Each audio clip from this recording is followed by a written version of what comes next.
오늘 본문의 말씀을 통해서 작은 자들을 통한 승리라는 제목으로 함께 하나님의 말씀을 나누도록 하겠습니다. 작은 자들을 통한 승리입니다. 혹시 영화 300을 보신 적이 있으십니까? 아주 예전에 나와서 큰 히트를 친 영화이지요. 스파르타와 페르시아 제국의 싸움을 그린 영화인데 스파르타의 300명의 용사가 페르시아의 대군과 맞서서 오랜 시간을 끌었고 그 시간 덕분에 이제 그리스의 연합군들이 모여서 페르시아를 무찔렀다라는 그런 내용의 영화입니다. 이 영화로 인해서 많은 사람들이 300명의 용사라고 이야기를 하면 대부분이 이제는 영화 300을 떠올리곤 합니다. 그런데 이 스파르타의 300 용사보다 훨씬 이전에 더 유명한 300 용사가 있었지요. 여기 계신 분들은 다 알고 계실 것입니다. 바로 기드온과 300명의 용사들입니다. 300명의 용사가 13만 명이 넘는 미디안의 대군과 맞서서 단 한 명의 전사자도 없이 대승을 기록한 것이 바로 오늘 우리가 함께 읽은 본문의 말씀입니다. 절대로 이길 수 없을 것 같은 그런 이 전투에 기드온과 300명의 용사가 하나님의 인도하심과 주신 지혜로 대승을 거두었습니다. 오늘 말씀은 사사기 6장부터 시작한 이 기드온 이야기의 절정이자 클라이막스이기도 합니다. 그러면 하나님께서 이 말씀을 통해서 우리에게 주시고자 하는 말씀은 무엇일까요? 가장 중요한 첫 번째 주제는 전쟁은 머릿수에 있지 않다는 것입니다. 전쟁에 이기기 위해서 필요한 것은 무엇일까요? 뛰어난 무기, 좋은 정보, 안정적인 보급, 또 많은 병력 등 여러 가지 요소들이 있을 것입니다. 방금 말씀드린 것들의 공통점은 이 모든 것들은 바로 다 세상적인 관점에서 필요한 것들이다라는 것이죠. 오늘 말씀에는 이것이 많은 병력으로 나타나고 있습니다. 미디안의 병력은 최소 13만 명 이상입니다.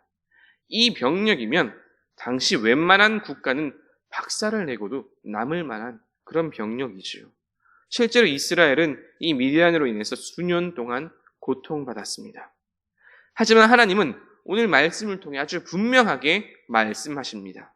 전쟁의 승리는 병력이나 힘, 무기에 있지 않고 오직 하나님의 인도하심과 하나님께서 주시는 지혜에 있다는 것을 아주 분명히 말씀하십니다. 그리스도인은 이것을 반드시 기억해야 합니다. 내 삶에 문제가 생길 때마다 이것을 반드시 떠올려야 합니다. 생각할 수 있어야 합니다. 세상의 인식은 얼마나 더 많은 힘을 가지느냐, 얼마나 더 좋은 무기, 더 많은 병력이 있느냐로 전쟁의 승패를 재단하고 예측합니다. 하지만 그리스도인의 전쟁은 세상의 생각과 다릅니다. 전쟁의 승패는 오직 하나님께 달려 있으며 하나님께서 인도하시며 지혜를 주실 때에만 반드시 승리할 수 있음을 믿으시길 바랍니다. 우리 삶에는 정말 다양한 어려움들이 나타납니다. 그 가운데 때로는 정말 우리 힘으로 도저히 어찌할 수 없을 것 같은 그런 문제를 만나기도 하지요. 이런 경우 많은 사람들이 절망하고 시리에 빠집니다. 이건 정말로 방법이 없구나. 여기서는 도저히 살아나갈 길이 안 보이는구나. 극복할 방법이 보이질 않는구나 라고 느껴질 때가 있습니다. 오늘 말씀에 나타난 기드온과 이스라엘의 상황이 바로 그런 상황입니다. 13만 명의 대군이 눈앞에 진을 치고 있습니다. 우리의 병력으로는 도저히 상대할 수가 없지요. 만약에 매복하고 있던 이 300명이 매복하고 있던 것이 발각되어서 저 대군의 단 1%만 하더라도 1300명이 넘지요. 단 1%의 병력만 움직여도 기드온과 300명의 용사는 꼼짝없이 몰살당하고 말 그런 처지입니다. 그러나 하나님은 오늘 말씀을 통해 이와 같은 세상의 논리를 완벽하게 부수어 버립니다. 하나님께서 인도하시고 지혜를 주시면 아무리 많은 적군이 오더라도 또 아무리 어려운 상황이 오더라도 능히 극복할 수 있고 이길 수 있음을 보여주십니다. 항아리에 횃불을 넣은 기드온은 300명의 용사를 세 조로 나누고 미디안 군영이 교대하는 그 시간에 맞추어서 기드온의 300 용사들이 다 일제히 항아리를 깨트리며 횃불을 밝힙니다. 그리고 큰 소리를 지르면서 미디안 진영을 에워쌉니다. 그러자 갑자기 주변이 환해지고 또 큰 소리가 나자 이 미디안 병사들, 적군이 대규모로 공습을 하는 줄 알고 자중질환에 빠지고 말지요. 스스로 싸우다가 다 죽고 만 것입니다. 그리고 그 나머지는 도주하다가 남은 이스라엘 지파들에게 다 죽임을 당하고 맙니다. 사랑하는 성도 여러분, 사람의 지혜와 힘으로는 할 수 없지만 하나님께서 함께 하시면, 지혜를 주시면 아무리 힘들고 어려운 상황이라도 능히 이겨낼 수 있음을 반드시 믿으시길 바랍니다. 그래서 힘들고 어려울수록, 절망적일수록 하나님께 기도하며 나아오는 저와 여러분 되시기를 주님의 이름으로 축복합니다. 오늘 말씀을 통해 전하는 두 번째 주제는 하나님은 작은 자들을 들어서 쓰신다는 것입니다. 하나님은 작은 자들을 들어서 쓰십니다. 이 주제는 기드온 사사의 모든 이야기를 관통하는 주제이며 동시에 성경 전체를 관통하는 주제입니다.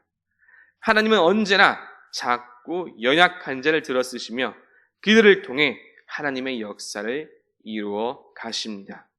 그래서 오히려 힘있고 큰 자들을 부끄럽게 하십니다. 기드온도 이스라엘 백성도 미디안 앞에서는 한없이 작고 초라한 자들이었지요. 사사기 6장 말씀을 보면 이스라엘이 약했기에 당했던 수많은 고통의 시간들이 나타납니다. 그리고 기드온 그 자체도 고백하길 므낫세 중에서 가장 작은 자라고 고백하지요. 기드온이 지파들 사이에서나 보잘것 없었던 이것이나 또 이스라엘이 강대한 저 이방 민족 앞에서 연약했던 것이나 둘 다 마찬가지이지요. 오늘 말씀에 이를 아주 잘 보여주는 장면이 하나 나타납니다. 바로 13절 말씀에 나타난 미디안 병사의 꿈 이야기입니다. 기드온은 6장과 7장 말씀 속에서 하나님께 이미 여러 번 전쟁의 승리에 대한 응답을 받았습니다. 맨 처음 포도주 틀에서 타작하고 있을 때 하나님의 사자가 찾아와서 그에게 이야기를 하죠. 너가 이 전쟁의 승리를 위해서 세워졌다고 말입니다. 그리고 물에 젖은 양털의 시험을 통해서도 이미 응답을 받았습니다. 뿐만 아니라 이 300명의 용사를 뽑는 과정에서도 또 한 번 응답을 받았죠. 3번이나 이미 응답을 받았습니다. 그러나 여전히 기드온은 하나님을 온전히 신뢰하지 못하고 두려워합니다. 6장부터 계속해서 말씀을 읽는 성경의 독자의 입장에서는 정말 너무 답답하죠. 도대체 얼마나 더 하나님의 응답을 받아야 하나님을 믿을 수 있을까라고 말이죠. 그런데 사랑하는 성도 여러분, 기드온의 이와 같은 모습이 누군가와 아주 비슷하지 않습니까? 누구입니까? 바로 나입니다. 인생을 살아오면서 얼마나 많은 하나님의 은혜와 기적을 경험하였습니까? 지키시고 보호하시고 인도하시는 하나님을 셀 수도 없이 경험하였습니다. 그러나 어느새 삶의 문제가 내 앞에 닥쳐올 때 우리는 어떻게 반응합니까? 많은 경우 믿음으로 반응하기보다는 두려움과 걱정이 앞서는 것이 우리의 모습일 때가 참 많이 있지요. 기드온이나 우리나 믿음이 작고 연약한 것은 다를 바가 없다는 것입니다. 그러면 이러한 모습을 보고, 이러한 우리의 모습을 보고 하나님께서 실망하실까요? 너는 믿음이 없으니 도저히 안 되겠다 하시면서 떠나가실까요? 그렇지 않지요. 그렇지 않습니다. 그럼에도 불구하고 여전히 하나님은 우리에게 다가오시고 또다시 기회를 주시고 함께하여 주시는 분이 바로 우리 하나님인 줄로 믿으시길 바랍니다. 기드온도 그랬습니다. 수많은 하나님의 응답을 받았음에도 불구하고 여전히 믿지 못하고 두려워하며 걱정과 근심 속에 있었습니다. 그런데 바로 그때 하나님께서 이미 아시고 또 기드온에게 말씀하여 주십니다. 만일 내려가기가 두렵거든 내 부하와 함께 그들이 진영에 숨어서 그들이 하는 말을 한번 들어보라. 그들의 말을 들은 후에 내 손이 강하여져서 너는 그 진영으로 내려갈 수 있을 것이다 라고 말씀하십니다. 하나님의 말씀을 듣고 미디안 진영으로 조용히 내려간 기드온은 한 미디안 병사의 꿈 이야기를 듣게 됩니다. 오늘 핵심 요절인 13절의 말씀이지요. 기드온이 그곳에 이른즉 어떤 사람이 그의 친구에게 꿈을 말하여 이르기를 보라 내가 한 꿈을 꾸었는데 꿈에 보리떡 한 덩어리가 미디안 진영으로 굴러 들어와 한 장막에 이르러 그것을 쳐서 무너뜨려 위쪽으로 엎으니 그 장막이 쓰러지더라. 아멘. 꿈의 내용이 보리떡 한 덩이가 미디안 진영으로 떼굴떼굴 이렇게 굴러왔는데 이 보리떡이 미디안 진영, 이 장막을 툭 치더니 그 장막이 다 쓰러졌다는 그런 내용입니다. 이 꿈이 의미하는 것이 무엇일까요? 이 꿈의 해몽을 다른 병사가 해주는데요. 곧 기드온이 와서 이 미디안을 치고 또 하나님께서 미디안의 온 진영을 이 기드온에게 넘겨주셨다라는 그런 내용이라고 합니다. 이 꿈의 해몽을 듣고 힘을 얻은 기드온은 이제 우리가 아는 대로 횃불과 항아리를 들고 미디안 진영을 급습하고 대승을 거두게 됩니다. 자, 그런데 꿈의 내용이 생각해보면 참 신기하지 않습니까? 재밌습니다. 왜 보리떡이 기드온을 상징할까요? 평소에 미디안에게 있어 이스라엘이나 기드온은 보리떡, 우리말로 하면, 우리로 치면 밥과 같은 존재였다라는 거죠. 이스라엘은 그만큼 손쉬운 상대이며 그들은 우리의 먹이, 우리의 밥이나 다름없다라는 것을 보여주는 것이었습니다. 그런데 그렇게 생각했던 밥과 같은 그런 보리떡 같은 기드온이 와서, 이스라엘이 와서 미디안 온 진영을 다 무너뜨린다라는 겁니다. 우리 그리스도인들이 현실에서 당하는 일들도 이와 비슷할 때가 참 많이 있습니다. 세상 사람들은 그리스도인들을 참 쉽게 보고 만만하게 봅니다. 때로는 아무런 힘도 없는 그런 존재로 보기도 하죠. 그야말로 밥과 같은 그런 존재라고 생각할 때가 있습니다. 세상의 강대한 힘과 권력, 세상의 법칙 앞에서 신앙생활을 온전히 하기란 참으로 어려운 일입니다.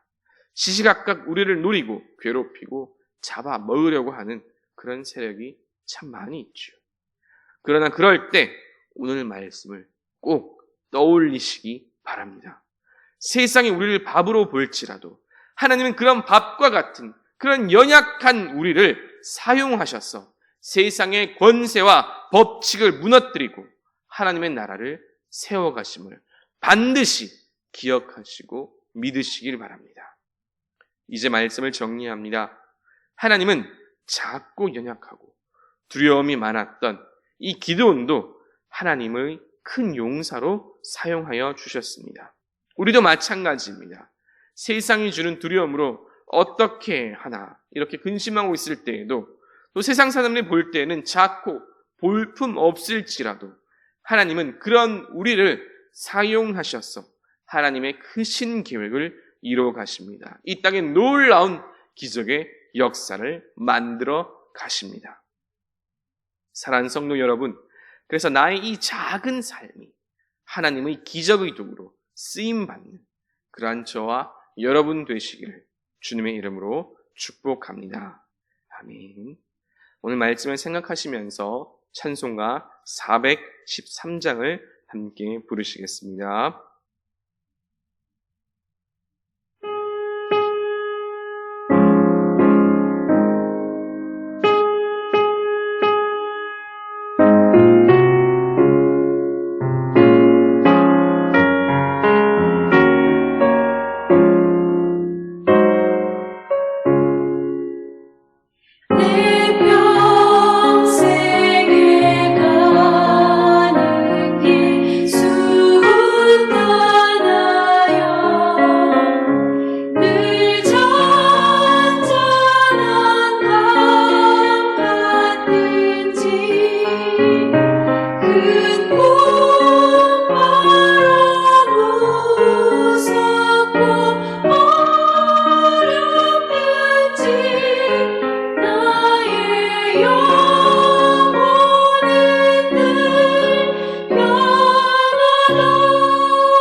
저